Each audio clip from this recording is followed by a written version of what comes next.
Okay, well, good morning. Thank you, everybody, for coming today.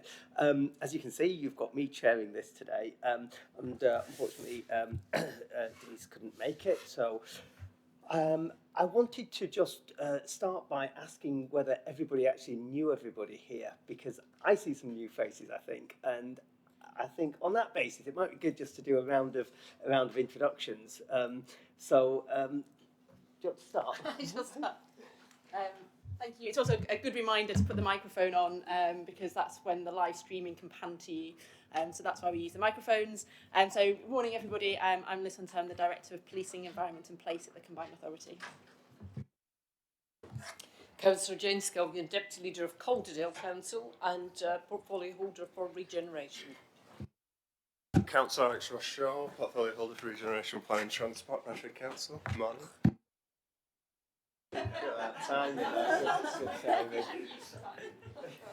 Morning everybody, my name is Ben Aspinall. I'm a Director of Aspinall Verde Property Regeneration Consultants and Private Sector Representative. Hi, I'm Lisa Littlefair. I'm a Director at Mott MacDonald and also a Private Sector Representative. Tamsin Hart-Jones. I am Head of Cities and Major Conurbations at Homes England and Advisory Representative. Hi, Rebecca Greenwood. I'm Head of Housing here at the Combined Authority. Hi, I'm Justin Wilson, Head of Strategic Networks at the Combined Authority. Yeah, hi, I'm Hannah Andrew, Planning Policy Manager for Spatial Planning and Strategic Sites at the Combined Authority. Hi, Mitchell McComb. I am the Interim Head of Innovation and Digital Policy at the Combined Authority. Hi, I'm Patricia Davey. I'm the Development Manager for Brownfield Housing Fund. Hello everyone, Helen Foreman, Urban Design Manager at the Combined Authority. Morning, Yvonne Castle from Johnny Johnson Housing Trust, but here today as the Chair of the Dementia Task Force. Thank you. Hi, I'm Tom Newton. I'm an economist at the Combined Authority. Morning everyone, I'm Councillor Kayleigh Brooks and I'm here as a substitute for Councillor Helen Hayden. However, I know that I'm not allowed to vote. Thank you for letting me speak. Hi everyone, I'm Councillor Michael Graham. I'm the Cabinet Member for Culture, Leisure and Sport and Wakefield Council. I'm Jeanette Woodcock and I'm Governance Services Officer for the West Yorkshire Combined Authority. Alison Gillespie, Head of Place and Environment Policy at the West Yorkshire Combined Authority. Brilliant, and my name's Mia Hussain, as I said, and I also run a number of businesses. So one of them is in architecture, one of them is in data technology, and one of them is in institutional investment funding into capital projects.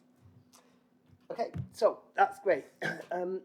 So if we just go through the agenda items as they are here now, so apologies for absence.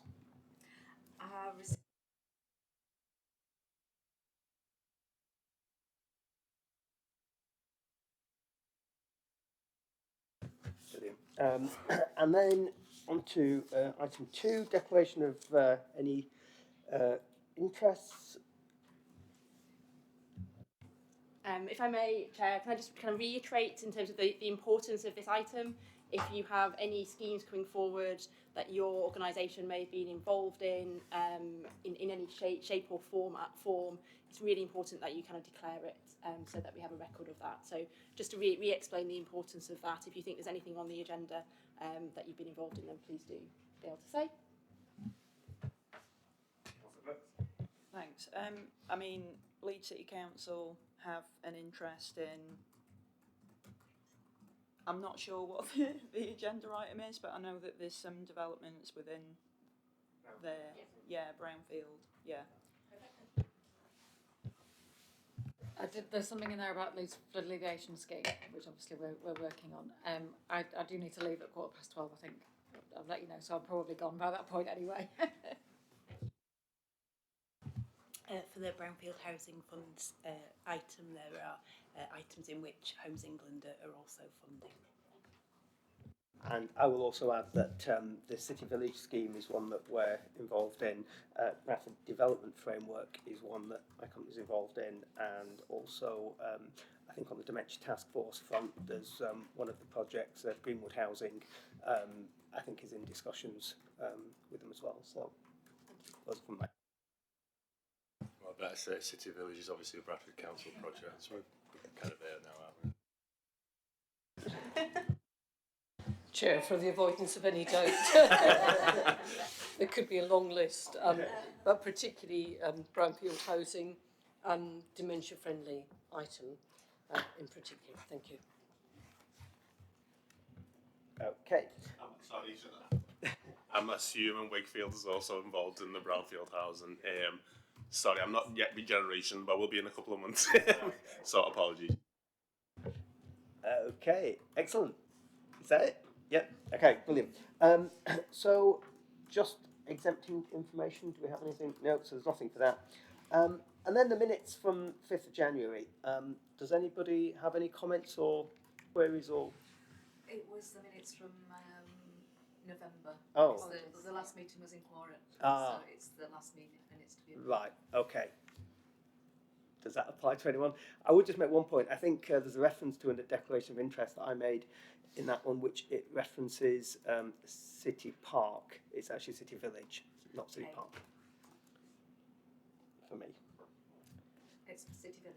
It's City Village, yes. Thank you. Okay, so right, so we can move on to item 5, Chair's update, which I believe you're going to do. Thank you, Chair, but with Councillor Jeffrey not here, I wanted to mention 2 things on her behalf. So the first thing, which many of you around the table will be aware, that there is a consultation out at the moment for the National Planning Policy Framework. We have been working in partnership with district colleagues on a response, which Councillor Jeffrey has just agreed this morning because the deadline is today. I'm sure colleagues around the table are probably putting your own in. So I wanted to mention that to the committee. And then the second thing I also wanted to mention is that Amir and Councillor Jeffrey and I have had a conversation about your involvement basically on the committee. We are really grateful for everybody's contributions to the committee meetings, and particularly from our private sector colleagues who are giving up your time to come and have the discussions. And I think we have a really rich conversation about many of the topics on the agenda, and looking forward to that today.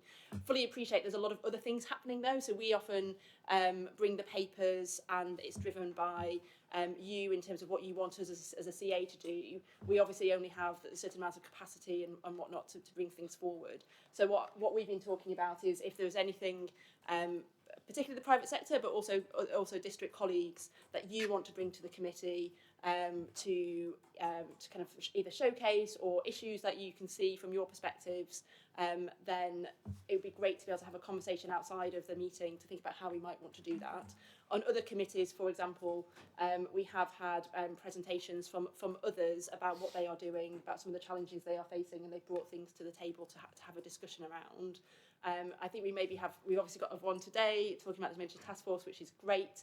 So there is an opportunity, depending on the agenda, to be able to have a few more of those examples where we might be able to have a conversation on wider topics that we at the CA don't always have the capacity to be able to deliver ourselves. So if I could leave that almost for you to have a think about, I'll send something around afterwards for you to then hopefully kind of get back in touch with me if you've got ideas, but wanted to raise that because it was something Amir and Councillor Jeffrey had the conversation about a week or so ago. Thank you.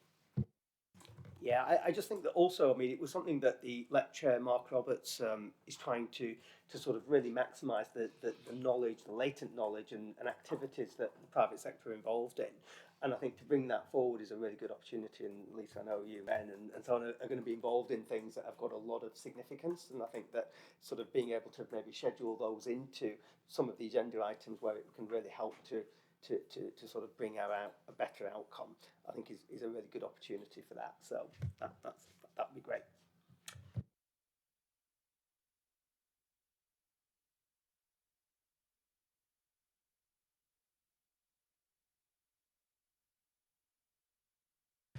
Thank you, Chair.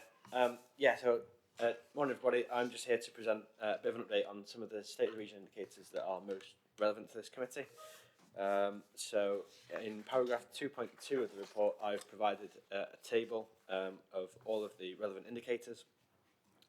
And it's important to note that at sort of the time of writing the paper, there were 3 indicators that had been updated, and they were all around sort of digital connectivity in the region.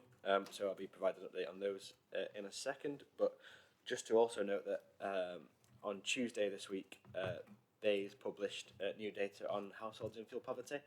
Now, I think I've discussed at this committee previously that there's quite a lag in that data. And the fuel poverty data that came out on Tuesday, it relates to 2021 and isn't disaggregated any further than the regional level. So we only have data for the whole of Yorkshire and the Humber, and not in sort of specific on West Yorkshire. But just to note that in 2021, fuel poverty in West Yorkshire was 16.5%, compared to 13% at the England level, so significantly higher. And while that is sort of a 1 percentage point fall on 2020, so things were moving in the right direction, it evidences the fact that Yorkshire as a whole sort of entered this current crisis on a relatively worse footing than the rest of the country. And what is also sort of shown in those statistics is that the average gap for those households in fuel poverty in Yorkshire and the Humber was £210 per year. So it's quite a large sort of, way off where we should be, where we need to be.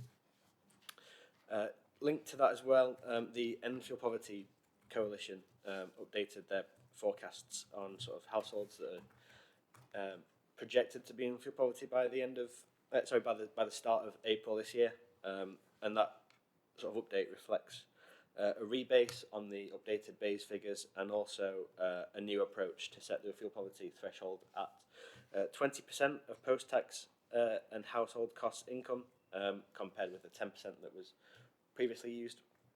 That approach has been taken to sort of cut out a lot of sort of the higher earners that are spending a lot on energy bills, sort of going into the 10%, but not reaching that 20% threshold. And what that shows is that again, significantly worse in West Yorkshire than the national level. So 37% of households in West Yorkshire are forecast to be in fuel poverty by the end of this month, compared with 28% across England.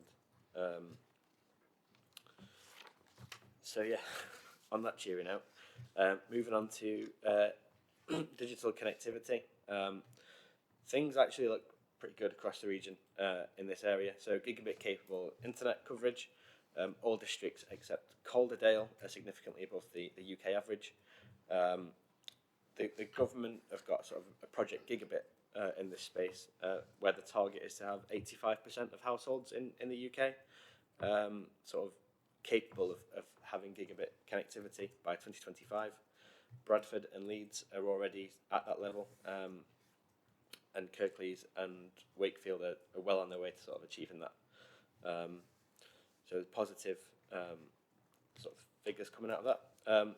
The main reason for Calderdale's sort of relative underperformance, I guess, is just the fact that it's a significantly rural area, and that makes it really difficult to get infrastructure to that area.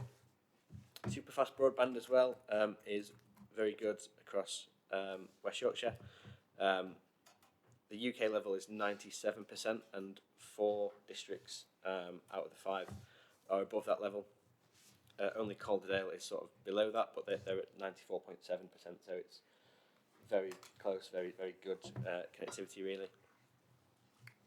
In terms of 4G, it's a similar picture, good across the piece, but only Leeds is above the national average of 92%. Coverage is lowest in Wakefield, where it's 87%, but that tight banding really shows that mobile connectivity is also good in the region. Moving forward, there will be sort of indicators provided for 5G, but currently only 20% of mobile devices are 5G capable.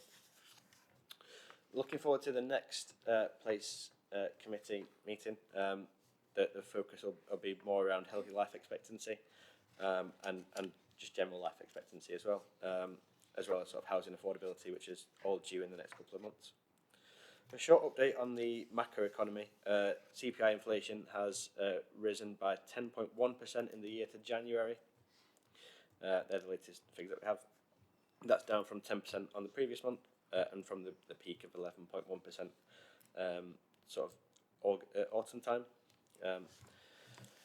That's largely driven by sort of household costs and food, which is sort of the main drivers, and the fact that they make up a larger proportion of household spending for people towards the bottom end of the income distribution hints at some sort of equity issue there around sort of poorer households facing a relatively higher inflation rate. To combat that, the Bank of England have raised their interest rates again to 4%, and that was a pretty one-sided vote, really, 7-2 on the Monetary Policy Committee. So that's broadly in line with what the Federal Reserve and the European Central Bank are doing in that space. Some positive news is that gas futures prices have fallen by 83% from their peak in August, where they were £7 per therm. They're now sort of £1.25 per therm, which is high by historical levels, but is also still falling, so there's further scope for it to fall back to sort of 2018, 2019 levels in the next year or so. Now, what that means for the government is that the current sort of energy price guarantee has become significantly cheaper for the government to run. Purchasing fuel, energy at a lower rate has probably saved the Treasury between £4 billion and £10 billion nationally. And that's money that had already been earmarked on keeping energy bills low for households. So that's prompted sort of widespread calls across the country for the energy price guarantee to be held at £2,500 rather than rising to £3,000 at the spring budget. Whether that will come to pass, we'll see sort of in the next couple of weeks. And then just to sort of recap on the spring budget ask from the Combined Authority, the full sort of letter to government has been provided in Annex 1 of the report, but just sort of to pick out the key strategic asks relevant to this committee, we've asked for certainty, stability and fairness in local government funding, and also West Yorkshire to be included in the next wave of devolution trailblazer deals, which are on the horizon. Just to also note as well that there's a sort of policy around sort of alternative fuel payments, and that's been announced by the Department for Energy Security and Net Zero. They are sort of a spin-out from BEIS to focus on sort of the current energy crisis, and they've announced this sort of alternative fuel payment alternative fund. So a lot of alternatives in that name. So the details aren't fully clear yet, but what we do know is that support for households using alternative fuels like oil, coal, and LPG to fuel their home are eligible for this support, and people will have to apply for the support via the government's online portal. We think that this will be a one-off payment of £200, but we're not entirely sure. Now, obviously, because these households are using alternative fuels, there's no necessity for them to spend that on fuel, because it's going to be a cash transfer. They can spend it on whatever they like, but the idea is that they go and spend that on fuel costs. And this will predominantly affect rural homes, providing support that's much needed for the areas. And we think that across West Yorkshire, support will be provided to around 30,000 homes in West Yorkshire, between 20 and 30,000. And it's important to note as well that the prices have risen for these sort of alternative fuels, but not by as much as gas and electricity. So these prices have typically risen by about 10%, which is broadly in line with general inflation, rather than sort of the 60 to 70% that we're seeing in gas. What we don't quite know yet is whether the support will be backdated. This is the first support that these households have been able to take advantage of. And also sort of provision for those households that are unable to apply online. So obviously I started off this presentation talking about rural households and the difficulty they have connecting to the internet. So making sure that those households can access the support and apply themselves.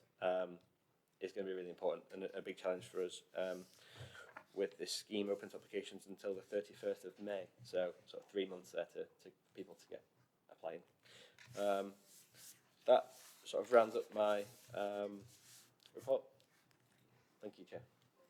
Brilliant. Thanks very much, Thomas. I think it's really thorough as always. So thank you very much for that.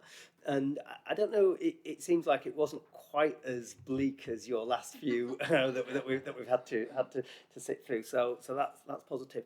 I did want to just mention just one thing before I open it up was just around the digital inclusion, and we're doing a piece of work around this. And what we've sort of found that I was quite surprised by is that around digital inclusion. There's a lot of people that are really falling through the net, and when we looked at the people that had been receiving either free dongles or had received free devices and so on, just simply hadn't used them. And so on paper, it looks like this has all gone out and it all looks like it's, but actually in reality, it's not having the desired effect. And we're producing an index which is looking into this, so it'd be good to maybe share that with you, and just so that you can see whether there's a qualitative side to these things that can be brought into the process. But can I open it up to any questions? Councillor Scullion. Chair, I think you might know what I'm going to concentrate on.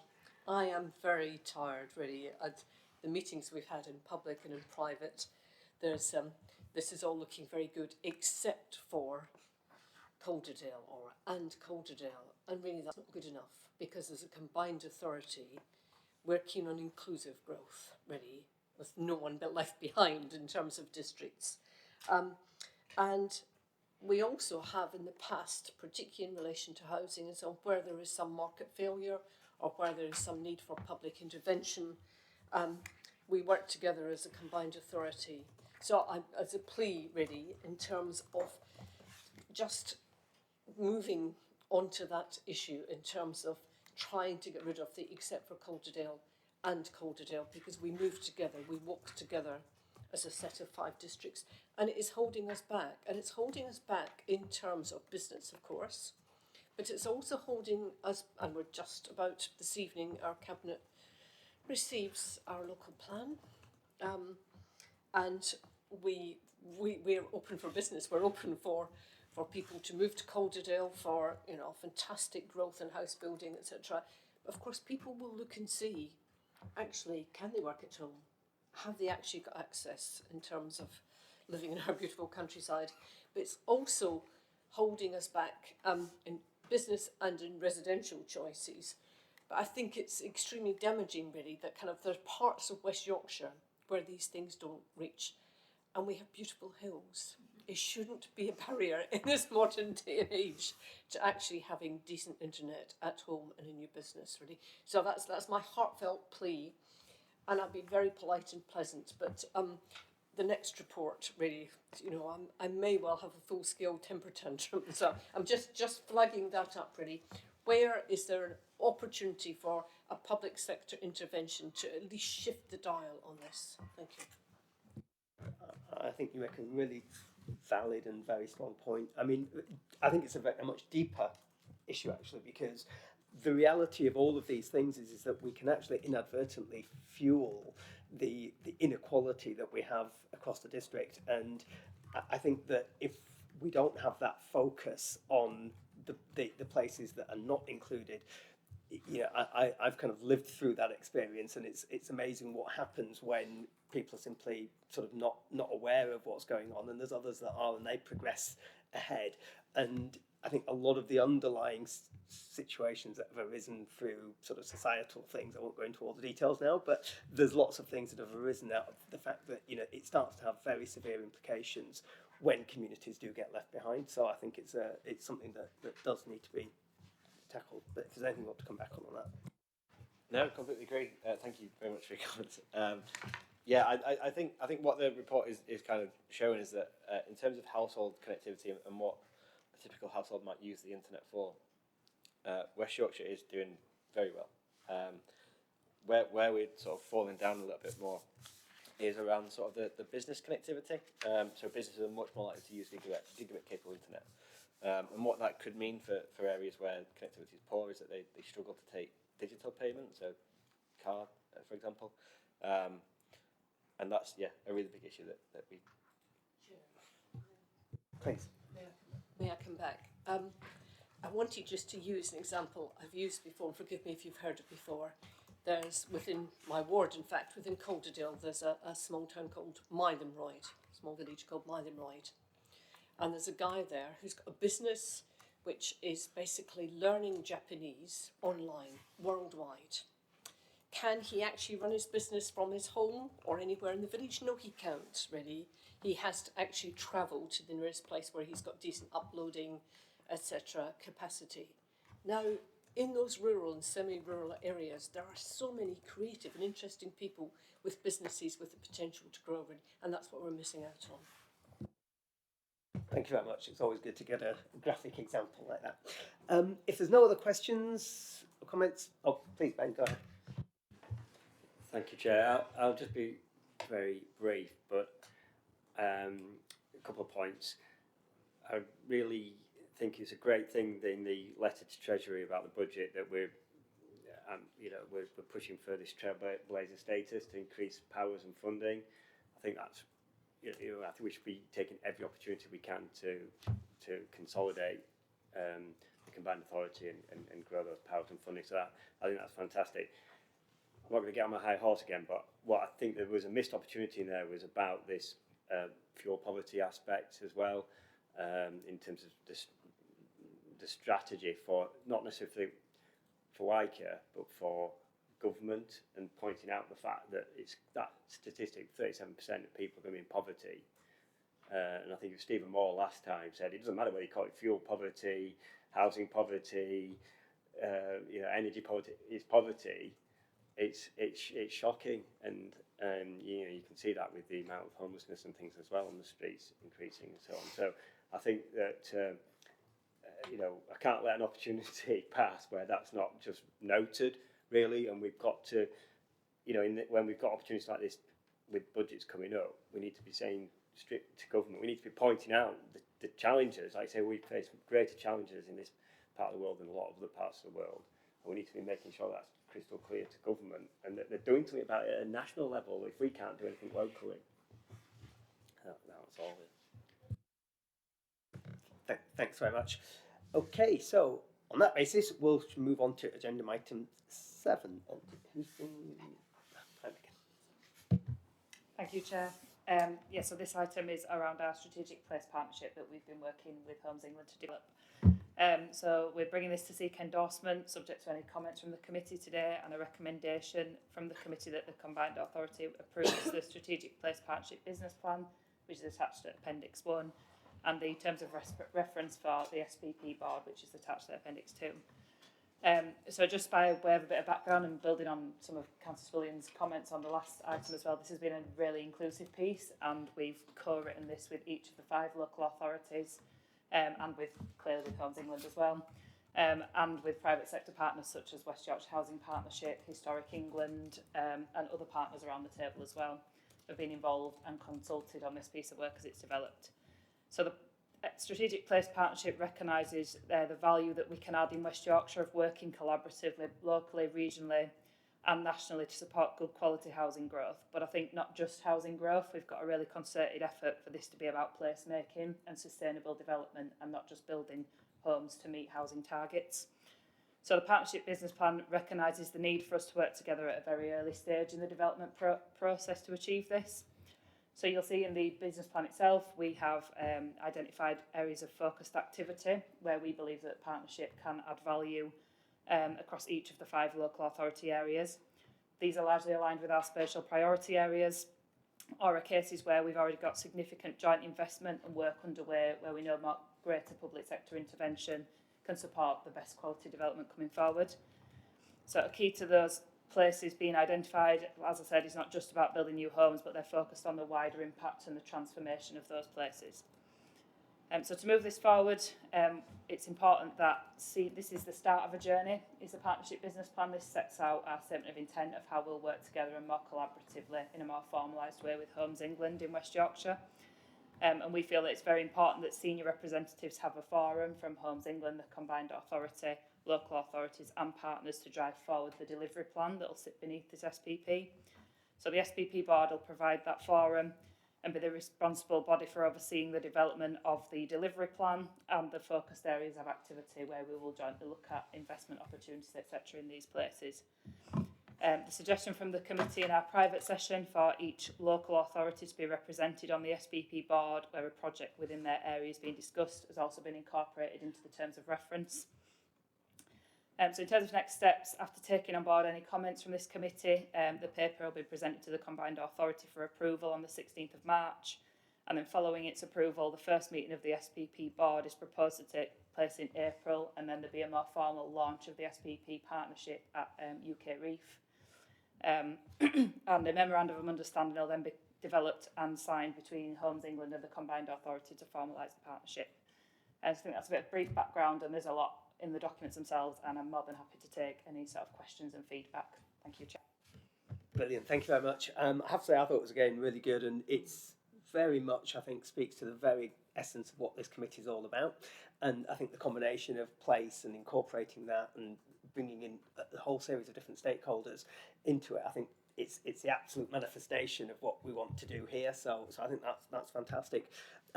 I was going to just make a couple of points that I thought were relevant. One was, I think in a lot of parts of this region, the only real way that there's going to be the kind of transformation that we need is when the private sector gets involved and actually delivers things commercially, that is commercially viable. And it struck me that commercial viability, whilst it's mentioned and the private sector's mentioned, it's not in the strategic objectives and also the terms of reference in terms of the participants for that board. There didn't appear to be any private sector representation within there. So there were just some points around that I felt were worthy of maybe bringing up. But I'd like to open it up, and any other questions? Ben? Thank you, Chair. I mean, I have fed back last time to Rebecca for the meeting in January, and it's good to see the evolution of this. It's great. I got an easy question. I hope it's an easy question. Could somebody define what we mean by gain share? Because I think it's really important that we all understand, got the same sort of knowledge there. I think I know what it means, but I'm not entirely sure. And then, really, to reiterate Ms. points about leveraging the private sector as much as we can. I think this is it's clearly it's a strategic partnership board. It's public sector, and I do understand why it is a public sector sort of orientated board. And I just wonder. I'd like it to. I wonder if the direction of travel is that through this partnership we can increase the level of funding, and maybe that's why it needs to be a public sector sort of board to be able to sort of sign off and scrutinise that funding. And but I did notice that it is still very much an advisory board at the moment. And I wonder, is there a plan? Is it the ambition that will become a sort of an executive board that can actually deliver funding and engage with the private sector to sort of really leverage, because there's a lot of talent on and senior people on that board as well. So those are my observations. Let's go for it. Yeah, if I may just come back on the first point around viability. I think the consistent theme that we've taken as we've developed the document is very much this is about place and working in partnership across the public sector, but as public sector bodies we aren't the ones delivering, so we might support and fund, but it's our registered provider partners, it's developers, it's investors. And I think our intention of the strategic place partnership is very much about getting projects to be in the space of being investment ready. So it's not about committing capital funding as such, but it's about getting projects to a place where they are investable, where we can get them to a mature place. So I think for me, and we can reflect on the document and just make sure that runs through, and it's really clear that this is about unlocking private sector investment fundamentally, and getting schemes delivered. I'll take the opportunity whilst I've got the microphone just to express our thanks from a Homes England perspective as well. We don't step into strategic place partnerships lightly. We've had our 2 pilots. already, and this is sort of part of that next phase. So it's very much for us a real commitment to working really collaboratively with West Yorks and unlocking things. It is the start of our journey together. It's a great achievement that we've got to this point, but it's a springboard now, and it's exactly what we do with that, and getting projects to a place where they can be delivered. That's the critical thing for me now that we've got the document in place. Yeah, that's great. Does somebody want to explain gain share as well? Oh, Okay. So thank you. Sorry, it's a word we probably use as a bit of a shorthand. So, as part of the devolution deal, we secured from government £38 million a year.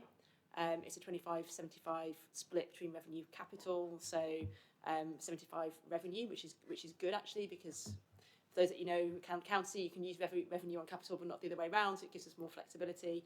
So that's £38 million for 30 years. However, there are gateways, so we do need to go back to government, I think, every 5 years to be able to demonstrate what we've used that money for and on before then the kind of continuation of it. So it's really important we demonstrate really great value for that funding. So that's the kind of gain share.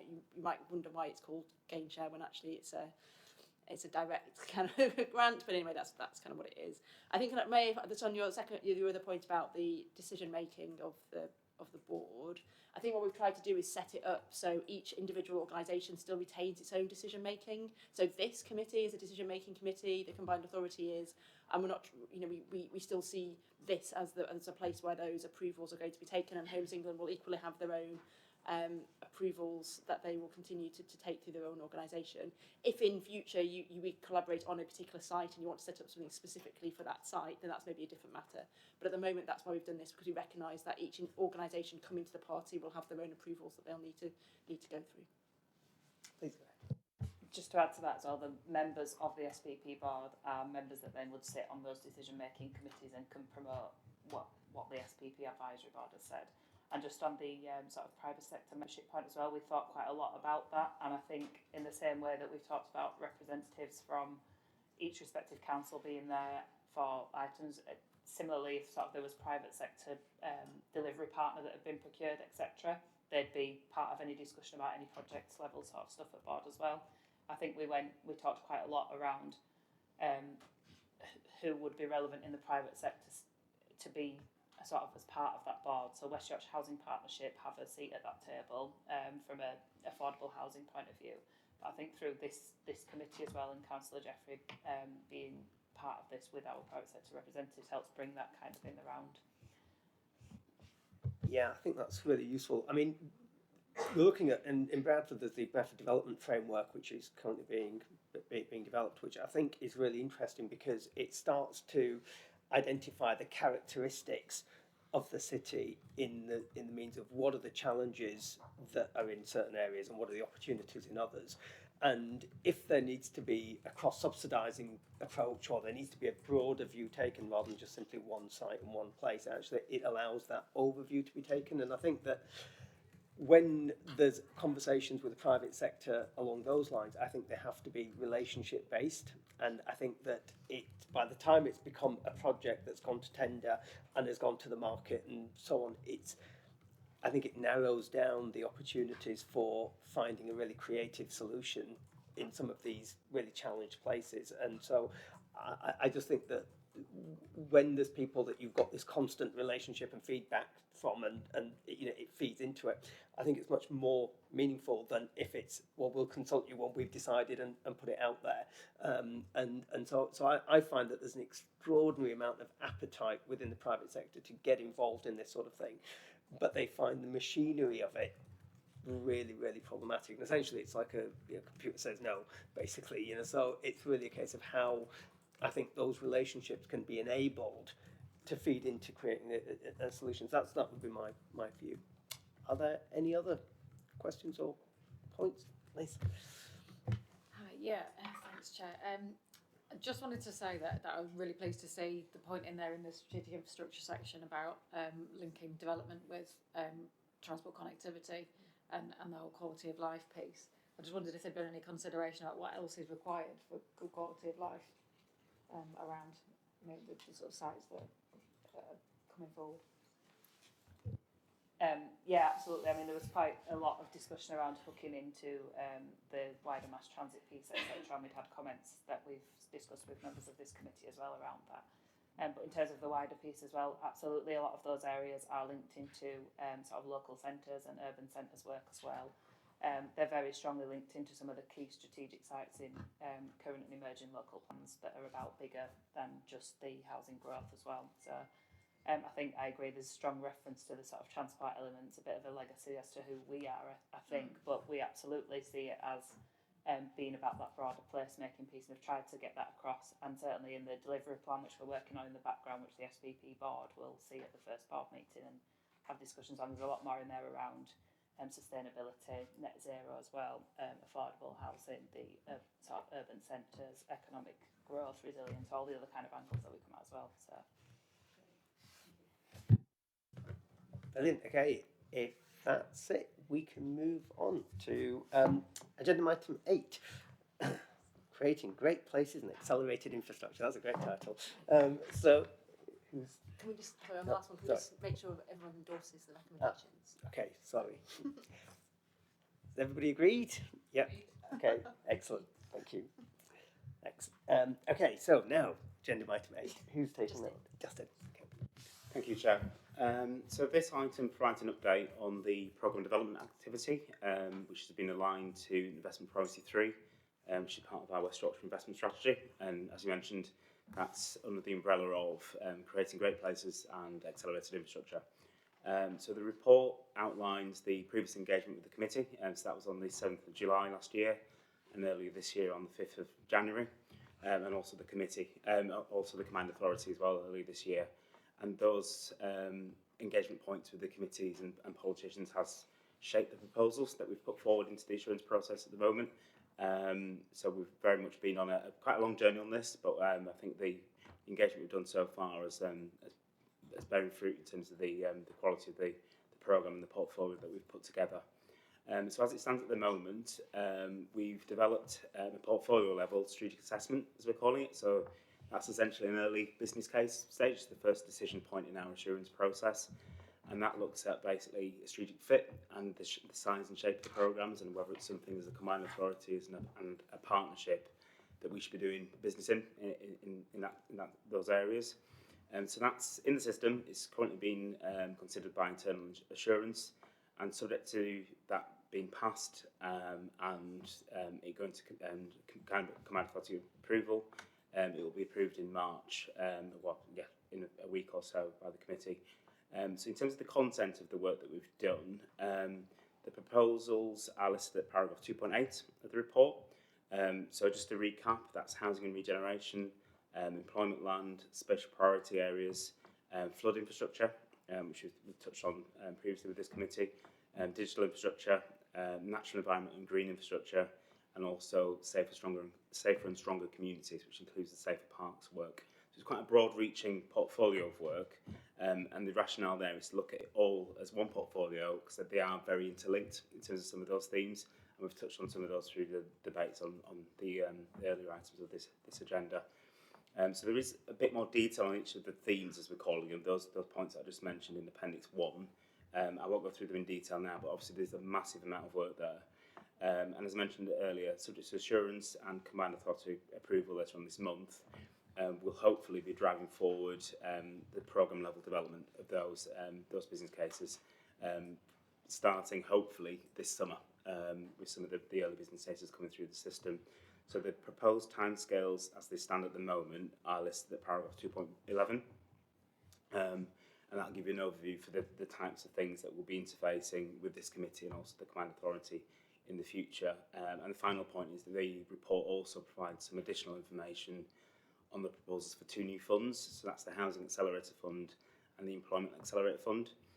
So these are essentially revenue funding programmes which will provide added value to local authority teams, progressing housing and employment projects respectively. So I think that's everything from me in terms of an overview. So if there's any questions, welcome to take those with the team. Brilliant. Thank you very much. Councillor Scullion. Thank you, and thank you for this, 2 officers, for this paper. I think this is actually very timely because we're very clear now that the new funding landscape from government is bidding into different pots. And actually there's a danger in some ways that we sit on our hands between those bidding opportunities. And I think this is really about getting that pipeline a reality, really, whether that's flood defence schemes, flood alleviation schemes, housing, business development. We've actually got to have those ready, and I think the danger is if we don't push on this at the same time, we're without those pipeline projects, and we sit and we wait, and things come to us, and we have to tweak them. I think if we've got this, it refers back to your earlier point, Chair, really. Actually, we're in a better position because we've worked up these schemes. We're ready to not just wait for the private sector to come and talk to us, but actually say what the asks are to the private sector. This is the kind of outcomes we want. Help us to develop these things, really. So, although it's an awful lot of officer language and technical language and so on, nonetheless, I think this is absolutely crucial to where we are now at this point in our work as a combined authority. Yeah, no, that's brilliant. Are there any other questions, or do you want to come back on that? Yeah, if you could, Chair. So, yeah, I can welcome those comments and echo them, really. I think that across the portfolio we have got a mix. So, obviously, some of the flooding parts that you'll be quite close to, that's at quite a well-developed stage, and that's moving at a pace, and likewise, some of our housing and employment pieces as well. But it does capture those areas that aren't maybe as well-developed or aren't currently in a position to be funded at the moment, to allow us to be agile, as you mentioned, to be able to be responsive in the future. So that's the plan. Thank you. Yeah, I think just on that point as well, I would just say that it's almost a case of sort of understanding if we do X, what can we leverage on the back of it, and I think that sometimes we look at a funding bid and we say, okay, we've got 30 million, that's what we're going to spend, rather than looking at saying, well, actually we could try and do 100 million, of which 30 million is going to be the first step on who else might come on board if we were to input this bit of infrastructure in, or we were to what does it leverage, and I think that's where I think that can be really well applied. I was going to just make one other point as well, and that was we've started recently using Experian data on business performances, and it's actually quite graphically stark because they use a whole series of indicators to identify the businesses that are growing and that have grown and have got the potential to grow, and the ones that are going the other way. And actually, what we've started doing is started mapping that, and you start mapping them by the size of the business and the scale of the opportunity or issue, and you start seeing clusters of areas where there's businesses that are likely to be at risk, and you also see things emerging, and so there's a bit of data there that I think is that's really well worth trying to explore as well if you're not already doing it. Yeah, I'll engage with our research and intelligence team internally. There is another round of business case development when we get to that level of detail, so we'll ensure that's picked up if it's not already across their radar. So thank you for that comment. Brilliant. Okay, and that's just to be noted. Yes. Okay. So we can then move on to agenda item 9. Thank you. Yeah.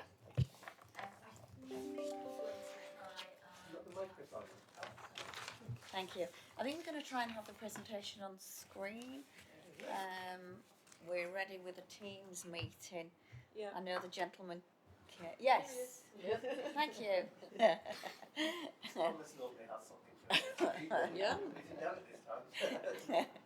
I just want to say while we get it up on screen, thank you very much for the opportunity of coming to present sort of the work that we're doing here. I'm sure that many of you around the table have experienced either directly or indirectly loved ones that are suffering from dementia, be it direct parents or friends of parents and families.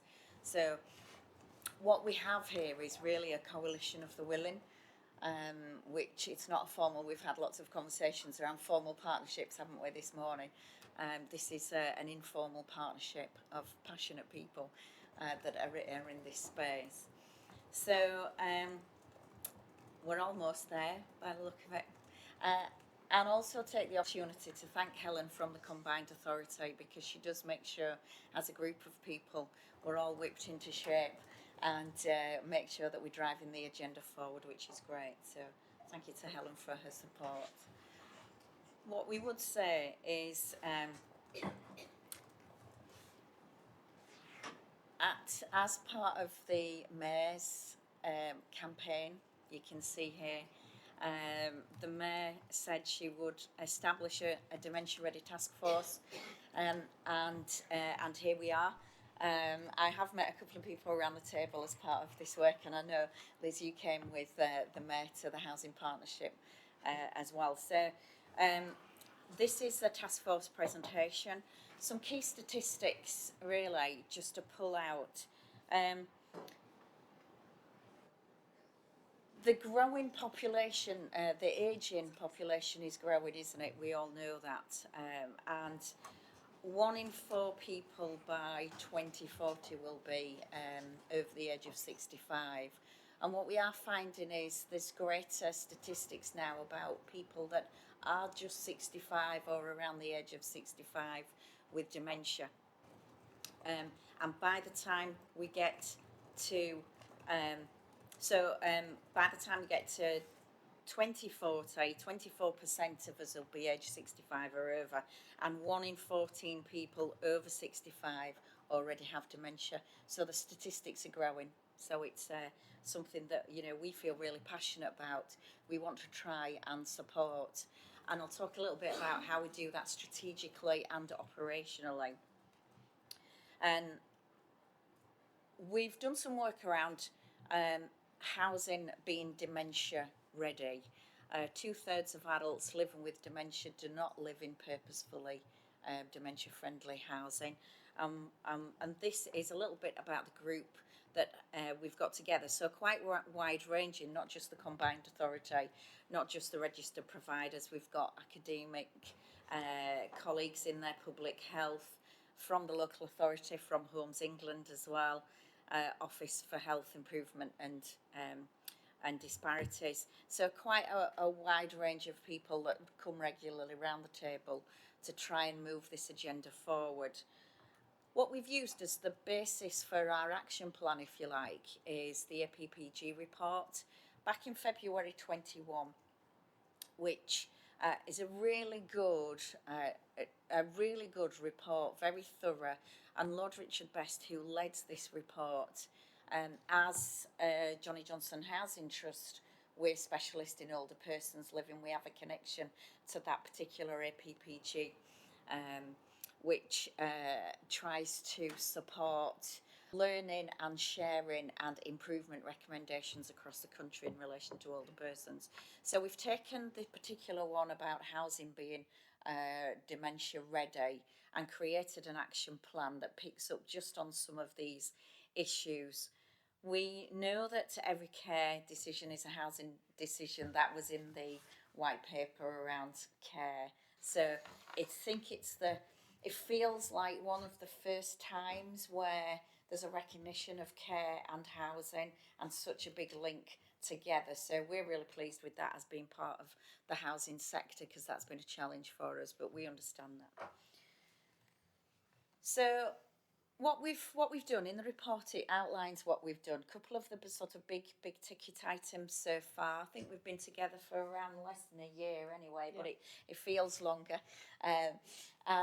One of the things that we've done is we've set up a network of dementia champions at a senior level across organisations, across local authorities, across the housing sector, so that they can influence what happens both strategically and hopefully then operationally in their areas across West Yorkshire. So in a variety of ways, we've got a bit around a real profile here, but trying to promote so that dementia gets built into strategies. We're doing this with the West Yorkshire housing strategy we're building in dementia, but we want to make sure across every housing provider and colleagues that sit around that table that strategically we can influence policy that supports either dementia building or dementia in relation to service provision. There's a lot of things in the role profile about networking and about sharing good practice, sharing information, because we do know from the work that we've done so far is there is some really good operational activities happening on the ground. So that's a role profile. Now our champions have met.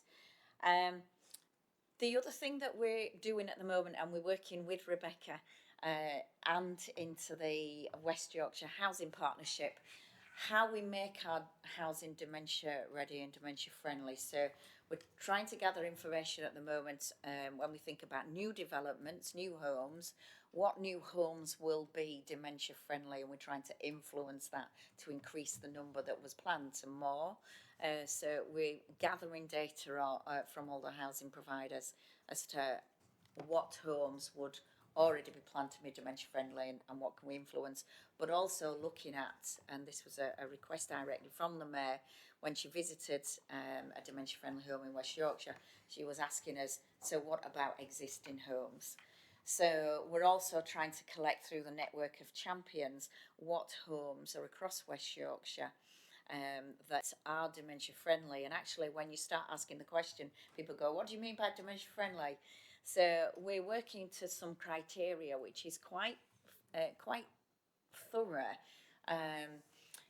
So it's not just physical measures but technical measures as well. So if we think about technology enabled care, so quite a few of us in the registered provider world do a bit around technology enabled care. So technical measures such as lighting, smart sensors, for example, and some of the social support measures. So some of us in our independent living schemes, we call them, have neighbourhood housing officers that are there to work with residents in schemes, whether that's just to support them with information that they have, support them in their homes, ordering repairs, or whether it's activities on a wellbeing front. So we've got the social sort of angle as well. So in the report, it outlines the criteria that we're looking at and working with our dementia champions across the housing sector to see what we already have, and again, what we can influence on a new build basis.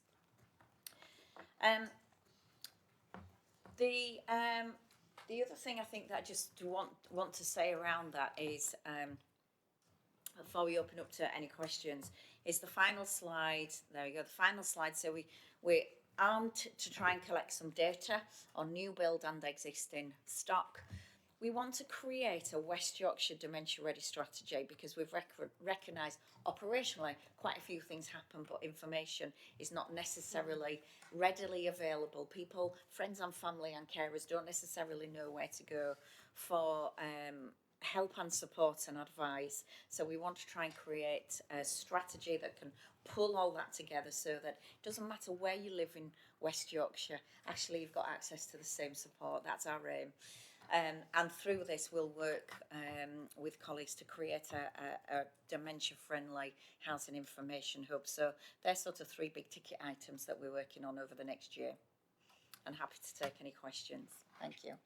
Fantastic, thank you very much. And I mean, I have kind of a first-hand experience of this with my father, and so it's definitely something that once you've experienced it, you recognise all the shortcomings of houses and steps and bathrooms, and I mean, you really sort of you see the world in a completely different light. So definitely support that. Are there any questions or comments that anybody has? Councillor Brooks.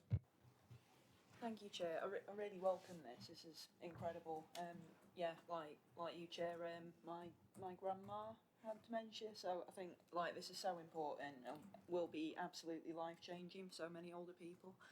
I was just wondering. So in terms of the partners that are proposed, correct me if I'm wrong. There is the Alzheimer's Society, but I can't see any other third sector partners. Would it be possible to look into a few more just to broaden the amount of input from the third sector, and maybe to help with that that access of information, because part of this is about accessing that information to make it easier for families to, change the way the layouts are and things like that. Yes, certainly. We have some other third parties, don't we, from the voluntary sector as well. We do. We have Leeds Older People's Forum. Their chief exec sits on the task force. She actually moved from the Centre for Ageing Better And we've written a list of the number of third sector partners in the West Yorkshire. There's a lot of them. Yes. So I guess it's about gathering representing those groups without having them all attending the task force, which might get a little bit busy. But yeah, we'll think about how we can involve them more in the decision, consulting with them on every decision that we make going forward. I think that's a good point. I think one thing to flag that we've just found out is the Alzheimer's Society have a slight change in focus and not actually linking into the housing sector anymore.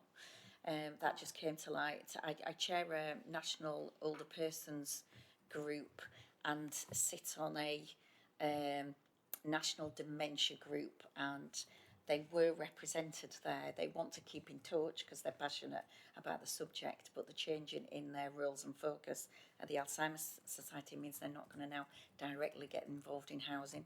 Capacity issue, maybe. Yeah. Yeah. Oh, that's. But we will keep working on it, sir. Brilliant. Thank you. Are there any other questions or comments? I was going to just add also that, it'd be quite interesting when we look at it from a diversity and inclusion perspective, that, a lot of the Asian households live in multi-generational arrangements, and I think that has got a real role to play in the housing proposition. And I think there's a lot of conversations around sort of younger people who can't get onto the property ladder coming back and living back with their parents and so on. And I do wonder whether that's something that should be sort of considered as well as part of the mix of the offer. And the other aspect was really sort of through sort of some of the other work that we're involved in, and it was really kind of the underlying determinant of good health, which really is something as basic as just having a reason to get up in the morning and being involved in something. And so understanding what the lifestyle experience is for older people in a mixed community that is thriving, that has got things going on, and whatever it is, especially if there's the opportunities for organisations that are already on the ground, to whether it's faith organisation or others like voluntary services or others to be putting things on. And a piece of work we were doing in Newcastle, we found actually the organisation that actually was doing the most for the elderly was a dance academy that was putting on ballroom dancing, for example. And it's just that thing about getting up and mixing with people. And I think the levels of isolation for a lot of older people is a really chronic problem as well. So I think that broader sort of place-based sort of understanding again comes back into the whole sort of thinking, really. Yeah, definitely. We have done a little piece of work. In fact, the CEO that Helen's just mentioned was leading on that for the group around equality, diversity, inclusion.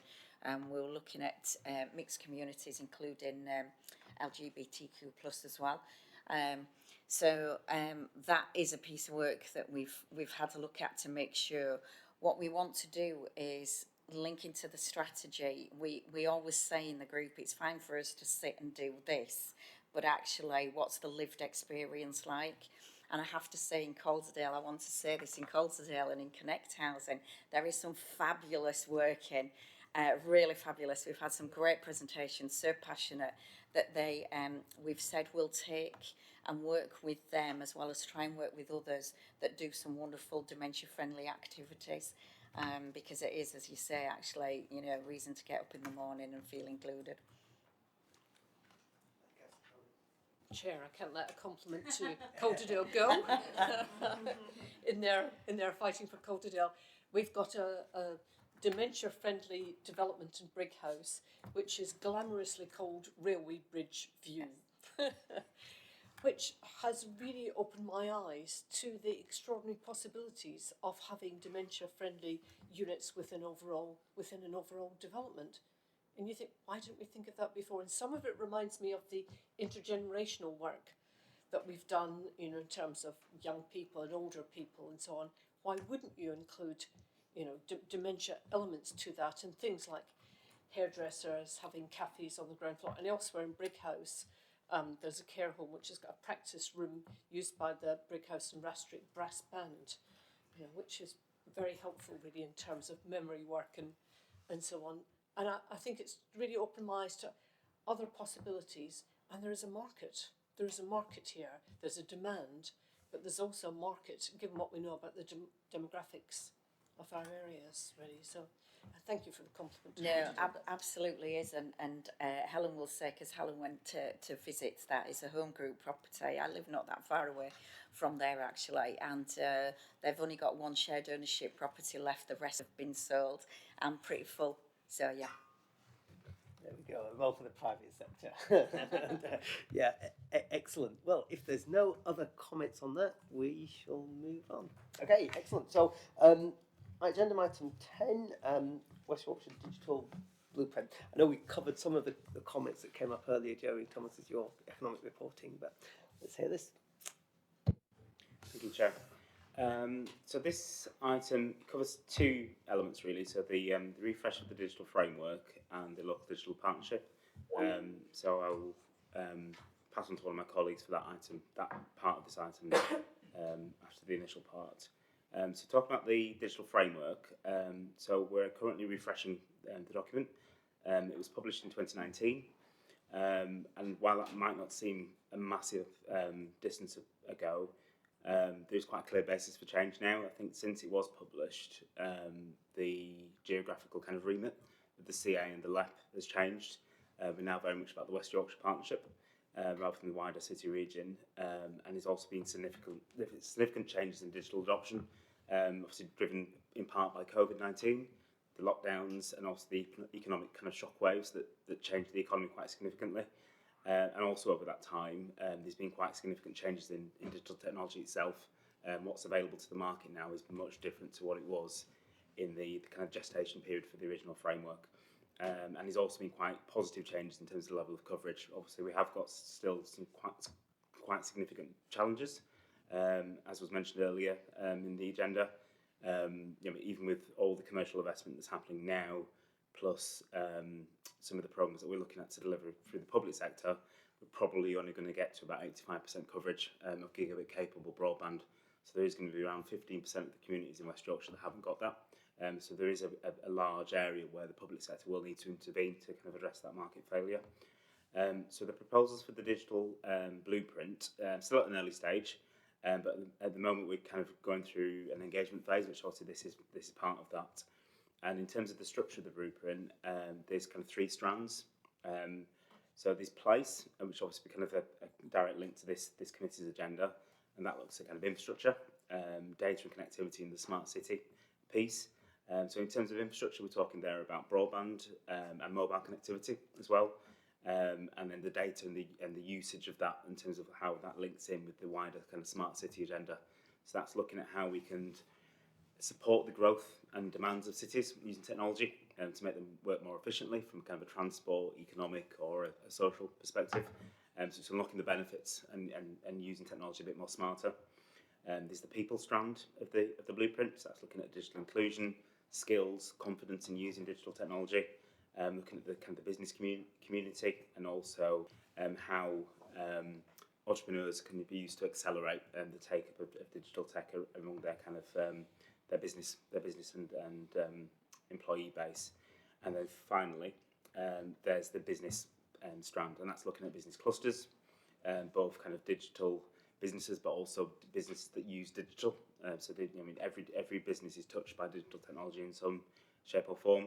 Looking at digital transformation of the business community and also in investment. So obviously the committee will have an interest in all of these strands. But obviously, as I mentioned before, I'd like to have a specific interest in the place element. So I think at this stage, we're just looking for initial views on the potential kind of objectives and priorities across these sections. And then obviously that will inform as we move forward with the digital blueprint. So I don't know if we want to pause here and have maybe a bit of a discussion about the blueprint, and then I'll pass over to Mitchell in a second. Brilliant, thanks very much, Justin. Are there any comments or questions on this at this stage? No, I've got one.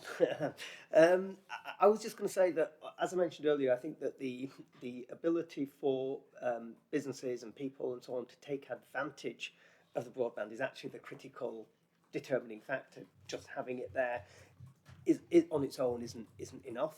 And there's a recent McKinsey report which is really interesting because it kind of has done a massive global survey of digital transformation of businesses, and They essentially have said that only 30% of businesses have actually maximised the value that they could harness from their digital transformation. So somebody that's essentially created a whole new business out of it are the ones that have done things that have become really sort of really transformational and really uplifting.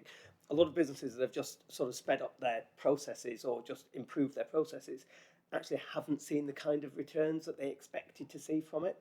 And I think that there's this underlying sort of characteristic, which I think is really important to understand, because if we want to really sort of get our businesses to maximise the opportunity, I think we need to look a little bit deeper to understand what are the drivers that will enable them to then capitalise on the opportunities and what might hold them back.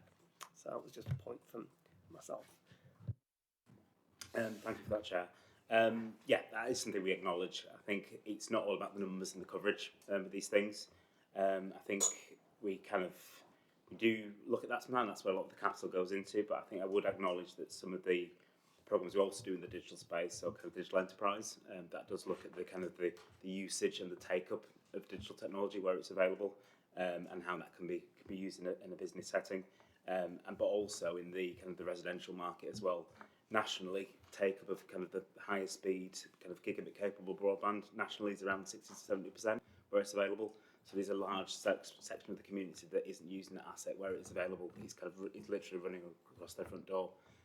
So we are looking at ways we can kind of support that. It's digital skills, but it's also the cost barriers as well that we need to look at. So they are being looked at hand in hand, and I think the three strands of the proposed blueprint will seek to address that in some way. Thank you very much. Good. So the second part of the paper covers a local digital partnership proposal. So we currently have a local digital skills partnership, and that's funded through DCMS, the Department for Culture, Media and Sport, as it is now. And that's coming to an end. It's been running for a couple of years, but it's delivered on its outcomes. So we have a skills plan in place now for the region. We have really good working relationships with the new Department for Science, Innovation and Technology, and we're starting to focus on that digital inclusion quite well. But now that it's coming to an end, it's a really good opportunity to kind of keep the momentum going as we develop this blueprint. So our proposal is that we're going to repurpose that into a local digital partnership that's not just going to focus on skills, it's going to focus on everything that Justin talked about there. So kind of the tech sector itself, infrastructure, smart cities, and kind of the transformation of businesses.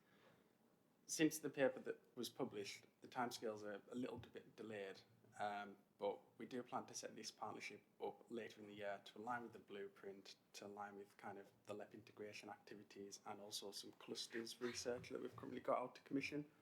So this part of the paper really is just an ask of the committee, and particularly any private sector members, that if you have an interest in the place and infrastructure elements and would like to be part of that partnership, then please do let us know and we can pick it up offline. So that's my comments there, and happy to take any questions and anything as well on the blueprint. Thank you. Brilliant, thanks very much. Sorry, Councillor Brooks, I think you were going to come in earlier, weren't you? Sorry. Yeah, my apologies. I actually wasn't sure if I was going to come in because my thoughts on this are a little bit muddled. But in terms of the infrastructure for the delivery of the skills, which is obviously place-based, I was just reflecting on what you said earlier about dongles not being used and like devices not being utilised properly. I'm just wondering if there's a disconnect between the sort of infrastructure that's in place in the places that we're trying to deliver the training for this stuff in, and like the people. I have some thoughts around that. I was wondering possibly if we could include like colleges and try and increase the number of young people volunteering to mentor or buddy up with older people who may be digitally disenfranchised, or something along those lines, because then it's increasing the skills and employability of those young people too. So it's like a win-win, because obviously a lot of older people and digitally excluded people, it's been so long that they've been in the classroom and maybe didn't enjoy being in a classroom, and that sort of one-on-one support might be more helpful and more relevant to them. I don't know. Maybe I'm mad. No, I think it's a really important point. I mean, there's a piece of work that we're doing. I think, Mitch, I'll just come back to your point about sort of assisting with your partnership. There may be somebody from my organisation that I could ask to join or support, because what we're doing to that point is essentially trying to identify what are the indicators that might suggest that somebody's excluded. So it could be a language thing, it could be an income thing, it could be down to a single parent family, it could be down to free school meals. So what are all the different indicators that could suggest that? And then we're looking at sort of who on the ground is sort of around them, whether it's VCS organisations or libraries or schools or others. And there's also in Bradford there's digital champions, and sort of what's their reach and remit, and how far are they sort of, how prevalent are they in areas. So I think once we can sort of layer all of that, then we can start to hopefully identify where the gaps are, and then start to focus and prioritise sort of where that is. And I think there's something around sort of the mapping of all of that I think starts to become quite interesting, and that's why I thought it'd be useful if we were to feed into the work that the report's trying to do, the partnership's trying to achieve. Do you want to come back on anything there, Mitchell? Yeah, so the skills plan that we developed a couple of months ago, that has some, one of the priorities in that is talking about inclusion. So the interventions outlined in there that could help address that. So recognising that, perhaps older generation may not necessarily have the foundation digital skills that we need. So there's things in there to look and say, right, what do we need to do on a regional level? There's also ideas about kind of regional digital skills campaigns as well, to kind of help boost that and get people, some people might not be able to turn on a phone, or even, use a laptop, for example. So they are right points there, absolutely, that we've got on the plan. So I can share that with you if you'd like to take further look. I will just add, my mum's in her 70s and she's absolutely fantastic with a smartphone. It's amazing. So, excellent. If there's nothing else, we will move on to item agenda 11, project approvals. Thank you, Chair. The project approval paper this time is in two elements, basically, for Brownfield Housing Fund. The first part is seeking approval for delegation for potential projects for Brownfield Housing Fund, and the second seeks approval for a specific project on Railway Street. As committee is aware, the Brownfield Housing Fund is complex and requires to deliver at pace. There is a gap in committees after this one, and therefore there is potential delay to some Brownfield Housing Fund projects seeking approval during that period. As such, in order to maintain the programme delivery and spend targets, committee's approval is sought to delegate approval to the Combined Authorities Chief Executive for the 5 projects listed in your reporting pack on page 94. Just to confirm that following business case development of these schemes, if the schemes do not meet the criteria of the fund or do not pass all their necessary due diligence, they will not be going forward for approval for Brownfield Housing Fund.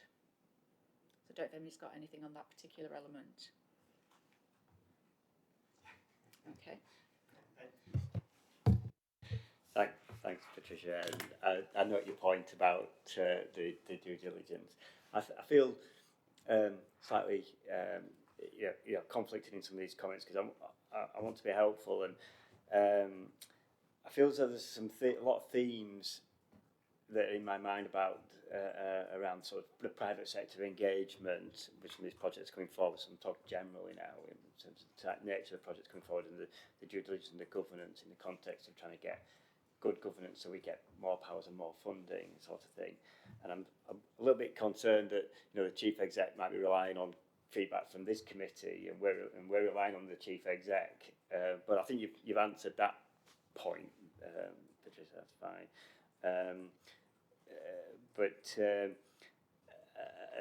So I feel so there might be something that I could offer separately with regards to your original introduction about some knowledge share in terms of some of these programmes, because in terms of those, was it 5 projects that looking to sort of pass the chief exec? I mean, obviously we haven't got any information really, and I think I was curious because I did notice that there's 2 of them are clearly 100% affordable housing schemes, presumably RP sort of led, and that's great.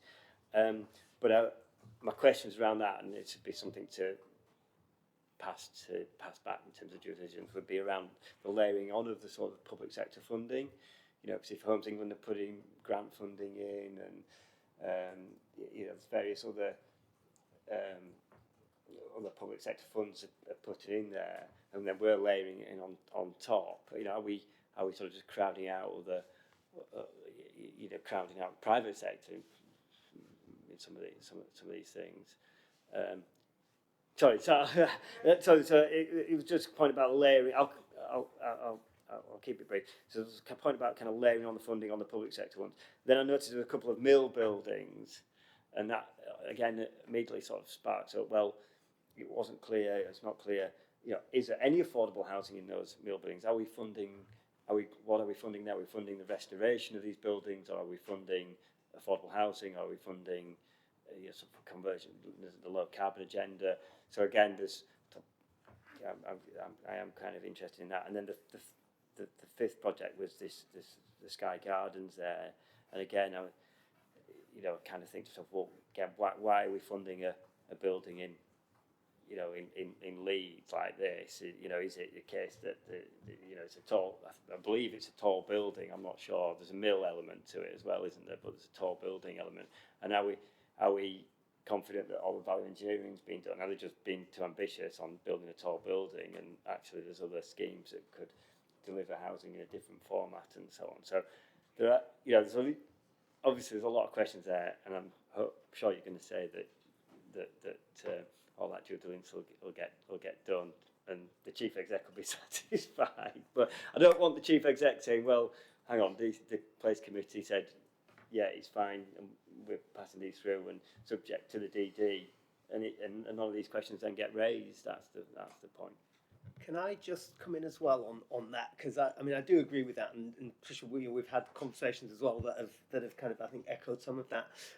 Just on the point of affordable housing, I've probably got a slightly the reverse concern, which is 100% affordable housing schemes in what are genuine can often be areas of deprivation, and I think we're literally just sort of compounding the issues. And really, the way that I see the situation in those is that really we need to achieve mixed communities, and ultimately, if we've got an area where everything is social housing, and we just add some more to it, then I think we are potentially creating slums of the future. And I think really this place-based approach, if anything, wants to try and create an uplifting outcome that generates a community that is mixed and diverse and integrated. So I would just say, I would just counter that my view on that is slightly different. Shall I I'll come back and then I'll come back to you. Is that okay? I'll try and remember them all the quiz, right? So first of all, public sector funding. Yes, that's taken into account in terms of the BCR. It's also in the grant funding agreement that if there's any alterations to it, they have to come back to us, so it's recalculated, so that potentially our grant is reclawed back. So that's always taken into account about how much public sector. In general terms about them being offered for private, it's usually down to the designation that the local authorities have put on land, that it is for 100% affordable. It seems to be what happens quite a lot, and especially in Leeds. So they're actually designated, so the councils are actually wanting affordable in those areas. So that's another reason why private sector don't want to take them on. The issue about the fund and value engineering, about some of the schemes, we scrutinise their costs to every level of their construction costs, their land values and their assumptions that they've put in there. And where we disagree with them, that is the base appraisal that we go forward with for the scheme, and that justifies the level of grant. So just because they ask for something doesn't mean they get that level of grant. It is about bringing the brownfield housing fund is about bringing schemes forward that wouldn't happen. So if that is intervening in a high-rise building that's got planning and could actually move forward, that meets deluxe criteria for doing that. But we absolutely scrutinise every detail of that and see where they have value engineered. We also don't want them to remove certain aspects, like, you know, the low carbon energy sort of aspects to them, or, you know, downgrading public realm, because those are the sort of quality schemes that we want to see coming forward. And in terms of mixed communities, there is a wide ranging of areas in here that do have mixed community ones, especially on the ones that were previously approved at committee, some of the larger ones. Again, coming back to the smaller scale ones and about understanding, that's down to local authorities generally of designating where they want to put affordable homes. And I think now there is that move about making it more mixed communities and not putting loads. And I could reference back to another one that committee approved, which was Cow Green, and for that reason, that is a build to rent scheme, and they did not want, and the council did not want that, because we're trying to market create in that particular area. So those are actually all taken on board. Fantastic. Thank you, Chair. Yeah, St Cecilia Street specifically, it's 100% affordable because it's a block amongst a lot of other blocks, and there's my understanding is there's some shared facilities and things there, so it's not just like here's a load of people in affordable housing and they're separate. But registered providers are also, it's 100% affordable for the first sort of 3 years, I believe. But then as people save up and are able to get on the housing ladder, it's then it's sort of, after 3 years, it's expected to be, I believe, 60% affordable and 40% just like generally the sort of market rent. So in terms of the mixed community concern that you have, like, fully agree, but it's kind of built into the scheme already. Thank you, Chair. Thank you. And I guess with definitions of affordability as well, it's not always social, is it? Sometimes it can be 80% or whatever it is. Hopefully we'll get a change of government that'll sort that out someday. But in the meantime, I guess one of the things, I think those are all really good questions, and it does kind of highlight that we're being asked to kind of pass on millions of pounds worth of approvals to a chief exec. No, not much here. And I know when we did the investment committee, we did that sort of thing to keep things on track. But there is literally no info on these schemes other than what's here. And obviously with it being Brownfield Housing Fund as well, they're not necessarily council schemes either, because they can come from a private sector. So these are our schemes as far as I'm aware. I think they come direct from the owners of the buildings. So it would be good perhaps just for future reference to think about, maybe they're not at the point of full business case yet, although they can't be that far off if they would normally come to an April or May meeting. But I'd have thought we could probably get the committee a bit more info than what's here, given the size of the funding that's being distributed.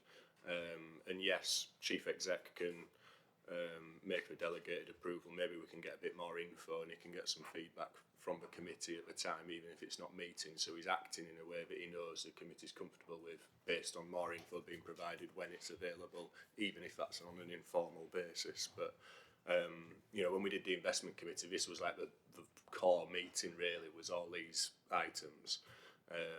And obviously timescales being what they are, I understand that with these 5 schemes, I'm happy for the chief exec. I trust him, trust his judgment. But probably, yeah, actually just thinking about those questions, not much info here on a lot of money to be determined in all our areas. So maybe we just think about how we present that for future. Yeah, thank you very much. I know that I've had to exclude myself from some of the information because of the nature of my own business and my own business interests and conflicts that might occur from that. So I don't know if there's an additional layer of information that is available, or whether for confidentiality reasons but I'll let you come back on that. No, it literally is the fact that some schemes have come forward urgently requiring access to fund given the current market conditions. the information that we have there is generally what we have. Some of the other detailed information is for commercial reasons, just because it's sensitive at the moment. But which is why I was reiterating that as we develop a business case and it gets scrutinised and goes through our assurance process and all the due diligence, it wouldn't go forward seeking approval if it didn't meet all the criteria of the fund, but also the due diligence side of things as well. I mean, we can meet in private to look at commercial items, and we do it in our own executives all the time. So, you know, if we're the decision makers, in theory, then we have the information, is what I'd say. I do trust that the combined authority goes through the right assurances. But if we were ever challenged on this, that's literally all we'd have in this meeting, wouldn't it? Is say, oh, well, we were told it was all done.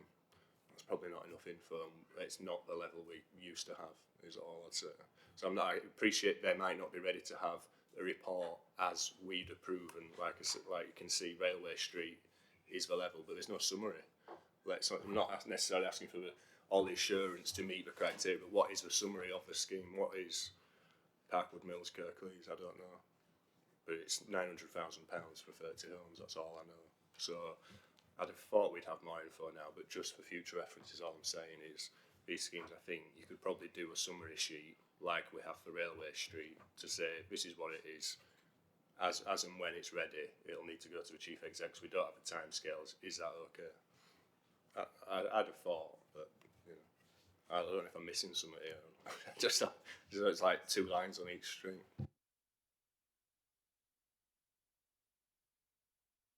Just to say, I totally echo Councillor Rocheau's comments on that. As someone new to this committee, I don't feel I could make a decision on this based on what the information presented. It would be nice, like he says, to have a little bit of context around why this is here and the background behind it. So just to support those comments. Just to come back on that, it's just because of the unique situation that there isn't actually a committee meeting until June. So, and as I say, the Brownfield Housing Fund is about stall sites and getting sites moving, and this would stop that from happening on these scenarios. If they don't get developed up and there's a delay, and it can come to committee, they will come to committee with all that detail as they normally do, and the chief exec will see all the detail that you guys already see here, that committee see. He will be seeing that as well, and all the due diligence that's been undertaken. And it is just because of the events that there isn't a committee until quite late, and some of them want to be on site before then. Ben, and then Councillor Collins. Just final point.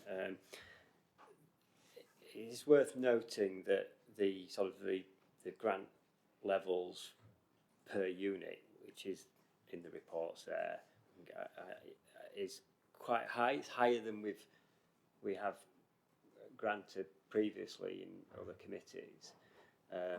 So it's it's concern, I suppose, about the overall budget going forward. You know, if the grants are going to, if we need to provide more funding per unit, it might be a situation that's because of the market's changing so rapidly, and you know, in terms of cost inflation and so on. So I think it's just something for this committee to know that these sort of levels are getting higher. I mean, the Rushton Avenue, Bradford, it's I worked it out 43,000 a unit, you know, which is probably double what we've sort of seen in the past per unit. Just to come back on that, yeah, costs have increased. The issue is that one we've mentioned before, which is Bradford and social housing in Bradford. So that's the reason why there's a high cost per unit. Remember, this is the ask, this is the approximates we're thinking. We haven't gone through the detail, so it has to go through all that detail. With it being 100% affordable again, it's the land values around Bradford impact the BCR level, so that will dictate what level of grant we can give anyway. Very much. Councillor Scullion. Thank you. We have, I think, in all our districts done the easy brownfield sites, actually, and we're now in this next round, and that's the reason for the government giving the opportunity to bid for the money. We're on to the difficult brownfield sites, really, and that I think is some explanation of background in terms of costs. I absolutely take what Councillor Rocheau says, and I've been reflecting on the difference between the old investment committee up and underneath the old structures on this. And I think the point about further detail where we can, actually, I think is an important one in terms of the checks and balances of the committee's decision making. Even though here we are agreeing, I think, to delegate to the chief executive. I think the other thing that I'm way up, and I want to support this proposal, is about delivery at pace, really. And that's where we are in terms of government money. Delivery at pace, the importance of housing, the difficulty of developing some of our brownfield housing in our former industrial areas. And so for the reason of delivery at pace, in particular at pace, I'm very happy to support this, with the caveat in terms of future investment decisions like this when they come to this committee, even if we have to go into private session, that we actually have more detail and have the opportunity just to interrogate and unfold some of those schemes to be satisfied. Thank you. Thank you very much. I have to say also, I mean, when I first sort of started looking at these, when they first started coming through, and we looked at sort of some of the conditions and objections, I think one of the things that I was told at the time, and it may still be the case, that money that isn't spent goes back to government, and there's a limited amount of time in which to spend it, and there's the possibility that there's going to be schemes that won't deliver for various reasons. So, if we end up with a shortfall and that money's just simply lost, then that's actually going to be quite tragic. So I think that's I guess the countering side to this. And I think from the scope of how much of the 86 million has been spent, I think something like 90% of that has been allocated. I think, is that correct? It's not that it's allocated. We've got a number of pipeline of projects that we know are coming forward, and these ones have also come in addition to that. So yeah, it's a movable feast, because as we say, we go through them. Just because they ask for the money doesn't mean they'll get all of that, and that's what's happened on quite a few. So it's a fluctuating pipeline, and some of them we then don't take forward either. So yes, we're trying our best to get it through at pace, as I say, to make sure that money's not lost and it goes fairly around the region as much as possible. Brilliant. Okay, so are we okay to approve that if there's no more questions or comments to add? Is that a yes? I'll take that as a yes. So the second element is regarding Railway Street project approval. So this scheme is being developed by a registered provider and will develop 58 new homes for social rent in Bermondsey, Richmond area of Leeds. The scheme is complementary in expanding the city centre and the regeneration of this area, and hopefully promoting better connectivity between the city centre and the fringe communities. The scheme will provide housing options for people who could not normally afford to live close to the city centre, with it being social rent, providing access hopefully for employment opportunities, skills, education, the main transport hubs and entertainment, thereby helping with inclusive growth. The scheme will deliver high quality housing that includes 28 one-bed, 25 two-bed and 5 3-bed apartments, including 1 2-bed which will have full wheelchair accessibility standards. The apartments also have dedicated home working spaces, including office space separate to the bedrooms in the 2 and 3 bedrooms. The registered provider is committed to delivering a low energy scheme and has designed standards that will exceed building regulations. The scheme will implement low carbon heating and water solutions. They're installing photovoltaics on the roof. They have enhanced wall insulation and high performing double glazing, along with the low carbon, which is the low flow rate showers and automatic lighting, all to ensure that the running cost of each of the homes is minimised. There'll be electric charging points and also cycle storage provided, and as part of the Section 106 contribution, they'll be updating the existing play area that's adjacent to the development. They're also helping increasing biodiversity on the site through extensive planting of shrubs and trees. I think there's approximately over 1,000 shrubs going in. Due to the viability, the applicant is seeking 1.5 million from the Brownfield Housing Fund to enable the scheme to progress. The value for money assessment comes out at 1.16, and this is categorised as acceptable value for money and also meets the Brownfield Housing Fund criteria.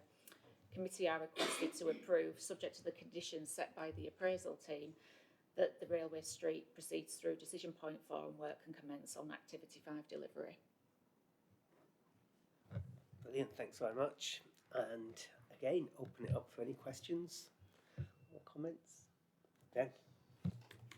Just got one question about the contribution, match funding contributions, I suppose. So it says that there's £670,000 from Leeds City Council, 670,000, sorry, from Leeds City Council. But I understand Leeds City Council also owns the land, I think I read. So I'm just wondering, is that effectively the land value that they're contributing, or are they expecting to get a land receipt from the RP as well that's being funded through those sums?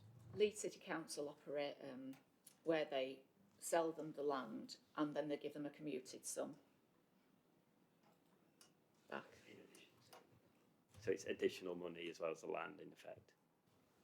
No, they purchase the land from the council, but then a different element of the council gives them a commuted sum for affordable housing. Right. I suppose my question therefore would be, well, what's the value, what's the purchase price? Because there's one part of the council giving money to the developer and then that's just going back to the council again. So the applicant will purchase the land and how the council uses their receipts is how they want to use their receipts, and then they provide for commuted sum where required. I think my understanding of Bermontos is that it is an economically challenged area, and I think from a viability perspective, it's challenged. So it may be that there's a recognition that it can only be done, or it can only be delivered with the council giving some support, and so that may be one of the negotiations. And I mean, I do think it's a really interesting kind of situation because Leeds, obviously, as a city, has done incredibly well in terms of its commercial viability. Yet there are pockets where it's really not working, and I think that it's the place-based approach again that responds to changing those areas, and I think that same principle needs to apply across the whole district actually. But yeah, I'd say it's that. Councillor Brooks. Yeah, thank you, Chair. Yeah, just in terms of a bit of context around Bermontos and Richmond Hill Ward, it is one of, I think, top 5 most deprived neighbourhoods in Leeds, and it's very, very close to the city centre, so it's definitely a left behind community. There are very, very poor education outcomes, very poor health outcomes, despite the fact that there's so many hospitals and other medical facilities in the ward. It's, I think, cancer, addiction, various other health indicators are very high in there. And yeah, what you're saying is entirely correct. I just wanted to back you up on that. Thank you. Thank you. So, if there's no other comments or questions, then are we okay to approve that? Yeah.